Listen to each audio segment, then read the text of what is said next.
Praise the Lord. സ്നേഹമുള്ളവരെ, ഹെബ്രായർ 10:36 തിരുവചനം പറയുന്നു, ദൈവത്തിൻ്റെ ഇഷ്ടം നിറവേറ്റി അവിടുത്തെ വാഗ്ദാനം പ്രാപിക്കാൻ നിങ്ങൾക്ക് സഹനശക്തി ആവശ്യമായിരിക്കുന്നു. ഞാനും നിങ്ങളും സഹനം ഇഷ്ടപ്പെടാത്ത വ്യക്തികളാണ്. കാരണം സഹിക്കുക എന്നുള്ളത് നമുക്ക് ബുദ്ധിമുട്ടുണ്ടാക്കുന്ന ഒരു കാര്യമാണ്. നമ്മുടെ മനസ്സിൽ വളരെയേറെ പ്രയാസങ്ങളും കഷ്ടതയും സഹനത്തിലൂടെ നാം അനുഭവിച്ചു പോകുന്നു. എന്നാൽ എല്ലാ മനുഷ്യരുടെയും ജീവിതത്തിൽ സഹനങ്ങളുണ്ട് എന്നുള്ള ഒരു തിരിച്ചറിവാണ് നമുക്ക് വേണ്ടത്. ദൈവത്തിൻ്റെ തിരുവചനം പറയുന്നത്, ദൈവ ഇഷ്ടം നിറവേറ്റി അവിടുത്തെ വാഗ്ദാനം പ്രാപിക്കാൻ നമുക്ക് സഹനശക്തി ആവശ്യമാണ്. അപ്പോൾ ദൈവത്തിൻ്റെ ഇഷ്ടം നിറവേറ്റലാണ് സഹനങ്ങളെ ഏറ്റെടുക്കുന്നത്. അത് നിരാശ കൂടാതെ സന്തോഷത്തോടെ ദൈവകരങ്ങളിൽ നിന്ന് സ്വീകരിക്കുമ്പോഴാണ് നമുക്ക് ദൈവത്തിൻ്റെ വാഗ്ദാനം പ്രാപിക്കാനായിട്ട് കഴിയുന്നത്. നാം എപ്പോഴും ചിന്തിക്കുന്നത്, എന്തുകൊണ്ടാണ് സഹനങ്ങൾ എൻ്റെ ജീവിതത്തിലേക്ക് വരുന്നത്, ഒന്ന് മാറുമ്പോൾ അടുത്തത് വന്നു കഴിഞ്ഞു എന്ന് നാം ചിന്തിക്കാറുണ്ട്. എല്ലാ സഹനങ്ങളുടെ പിന്നിലും ദൈവത്തിന് ഒരു പ്ലാനും പദ്ധതിയും ഉണ്ട്. അത് നമ്മുടെ നാശത്തിനുള്ള പദ്ധതിയല്ല, നമ്മളെ ഉയർത്തിക്കൊണ്ടുവരുന്ന പദ്ധതിയാണത്. നമ്മുടെ എല്ലാ സഹനങ്ങൾക്കും രക്ഷാകര മൂല്യമാണുള്ളത്. അത് നമ്മെ നിത്യതയിലേക്ക് എത്തിക്കുകയാണ് ചെയ്യുന്നത്. സ്വർഗത്തിലേക്കുള്ള ചവിട്ടുപടികളാണ് ഓരോ സഹനങ്ങളും.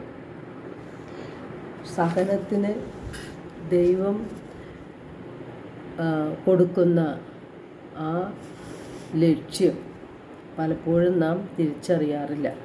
സഹനത്തിലൂടെ ദൈവത്തെ കണ്ടെത്തുന്നതിനും ഒരുപക്ഷെ അനുഭവത്തിലൂടെ നാം ദൈവത്തെ കണ്ടെത്തുന്നതിനും വേണ്ടിയാകാം ദൈവം സഹനങ്ങൾ നമ്മുടെ ജീവിതത്തിൽ അനുവദിക്കുന്നത്. സഹനത്തിലൂടെ നമ്മെ വിശുദ്ധീകരിച്ച് ദൈവത്തിൻ്റെ സ്വന്തമാക്കി മാറ്റുകയാണ് ദൈവം ചെയ്യുന്നത്. സഹനത്തിലൂടെ കടന്നു പോകുന്ന മറ്റുള്ളവർക്കും വേണ്ടി നാം പ്രാർത്ഥിക്കുവാനും ദൈവം ലക്ഷ്യമിടുന്നുണ്ട്. നമ്മുടെ സഹനങ്ങളെയെല്ലാം യേശുവിൻ്റെ കുരിശിനോട് ചേർത്ത് പാപികളുടെ മാനസാന്തരത്തിനായി കാഴ്ചവെക്കുവാനുള്ളതാണ്. അപ്പോൾ ഓരോ സഹനത്തിൻ്റെ പിന്നിലുള്ള ദൈവിക പദ്ധതിയെ നാം തിരിച്ചറിഞ്ഞ് ആ സഹനങ്ങളെ നാം സന്തോഷത്തോടെ ഏറ്റെടുക്കണം. അപ്പോഴാണ് വാഗ്ദാനം പ്രാപിക്കാൻ നമുക്ക് സാധിക്കുന്നത്. വിശുദ്ധ ലൂക്ക 9:23 ആരെങ്കിലും എന്നെ അനുഗമിക്കാൻ ആഗ്രഹിക്കുന്നുവെങ്കിൽ അവൻ തന്നെ പരിത്യജിച്ച് അനുദിനം തൻ്റെ കുരിശുമെടുത്തുകൊണ്ട് എന്നെ അനുഗമിക്കട്ടെ എന്നാണ് യേശു പറഞ്ഞിട്ടുള്ളത്. അപ്പോൾ നമ്മുടെ ജീവിതത്തിലുള്ള കുരിശുകളെ നാം സന്തോഷത്തോടെ സ്വീകരിക്കണം. അങ്ങനെയാണ് യേശുവിൻ്റെ പാത നാം തുടരേണ്ടത്.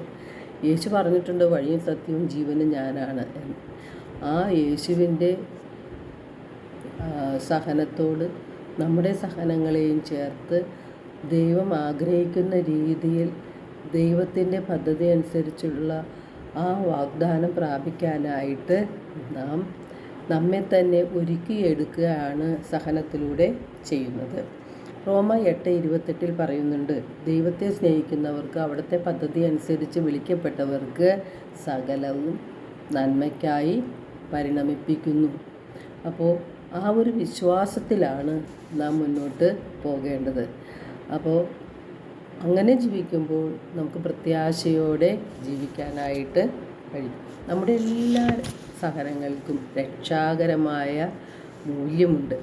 ആത്മീയമായ ഒരു തിരിച്ചുവരവിന് വേണ്ടിയാണ് അത്. സ്വർഗത്തിൽ യേശുവിൽ ഒന്നായി ചേരുന്നതിന് വേണ്ടിയാണ് നമ്മെ സഹനത്തിലൂടെ കടത്തിവിടുന്നത്. എല്ലാവർക്കും ഒരു നല്ല ദിനം ആശംസിക്കുന്നു. ദൈവം നമ്മെ ഓരോരുത്തരെയും സമൃദ്ധമായി അനുഗ്രഹിക്കട്ടെ.